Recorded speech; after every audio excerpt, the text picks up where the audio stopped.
नमस्कार, जय सिया राम मेरे फ्रेंड। कैसे हैं आप? अच्छे हैं, आशा करता हूँ। आजकल होटल इंडस्ट्रीज़ में एक कॉमन प्रॉब्लम हो गई है कि सैलरी को लेके सबसे बड़ी बात। मैं ये वीडियो बना रहा हूँ, मैं किसी को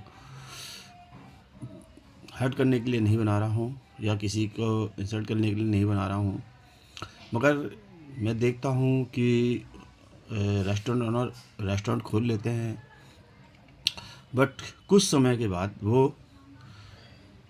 स्टाफ को सैलरी देने में प्रॉब्लम करते हैं। शुरू में देंगे, बट अगर आप कोई भी रेस्टोरेंट खोलते हैं या न्यू कैफ़े खोलते हैं, उसको कम से कम चलने के लिए 1 साल लगता है।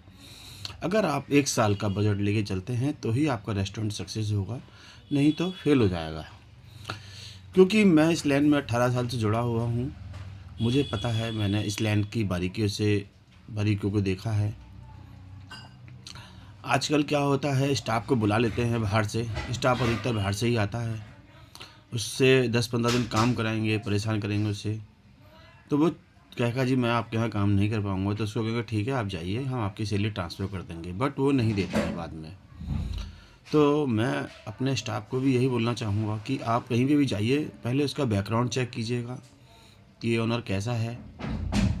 एक आध दिन आपको पता चल जाएगा वहाँ पर जाने के बाद, उसके बाद आप वहाँ से स्किप कर दीजिएगा। अगर आपको लगता है कि इसमें प्रॉब्लम है या इसका रेस्टोरेंट, आप जाइए सबसे पहले रेस्टोरेंट की सेल पूछिएगा, सेल क्या है।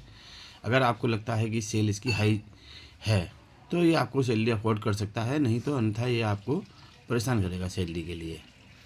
तो देखिएगा, आप सैलरी दीजिएगा टाइम से, आपका स्टाफ आपके पास रहेगा। अगर नहीं देंगे तो वो आपको स्किप कर देगा। तो मैं आप सब लोगों से हाथ जोड़ के विनती करता हूँ, आप कोई भी शेफ़ जाइएगा, किसी भी रेस्टोरेंट में ज्वाइन कीजिएगा, पहले उसका बैकग्राउंड चेक कीजिएगा, अन्यथा आप डेली पेमेंट पे काम कीजिएगा। आप कहिएगा मैं डेली पेमेंट पे ही काम कर सकता हूँ, वरना मैं नहीं कर पाऊँगा, आप कहीं और कर लीजिए। आपने देखा होगा आपके घर में मिस्त्री काम करने के लिए आते हैं या जो भी लेबर लोग काम करने के लिए आते हैं, वो शाम को ही काम ख़त्म होते साथ पैसे ले लेते हैं। वो कहते हैं जी पैसे दे दो। तो आप भी अब लेबर ही बन जाओ कि हम लेबर ही हैं जी, हम गरीब आदमी हैं जी, हम पे पैसा नहीं है, आप हमें डेली पेमेंट दो तो हमारे घर में रोटी बनेगी। रेस्टोरेंट खोलने की कोई बड़ी बात नहीं है, मैं भी खोल सकता हूँ, मगर मैंने नहीं ये लाइन चूज़ करी, मैंने अपनी इलेक्ट्रॉनिक्स चूज़ करी, क्योंकि मुझे पता है इस लाइन के लिए 1 साल, कम से कम 1.5 साल का भी बैकअप नहीं है, तो मैं नहीं कर पाऊँगा। तो मैं आप सभी को यही कहूँगा, शेफ़ को और होटल ओनर को, अपने स्टाफ को